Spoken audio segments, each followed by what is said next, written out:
राहू दे तेवढ्याच्या.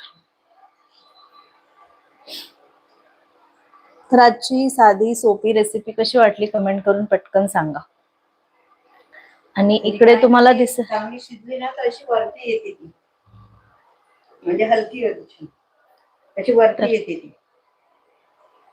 जेव्हा अशी तरंगायला लागली ना तोपर्यंत आपल्याला तळायचंय, म्हणजे त्याचा अर्थ तोपर्यंत आपली ही जी वडी आहे ती छान अशी क्रिस्पी कुरकुरीत होते. तर हे बघा छान फुगायला पण लागली आहे आणि अशी वर येत आहे.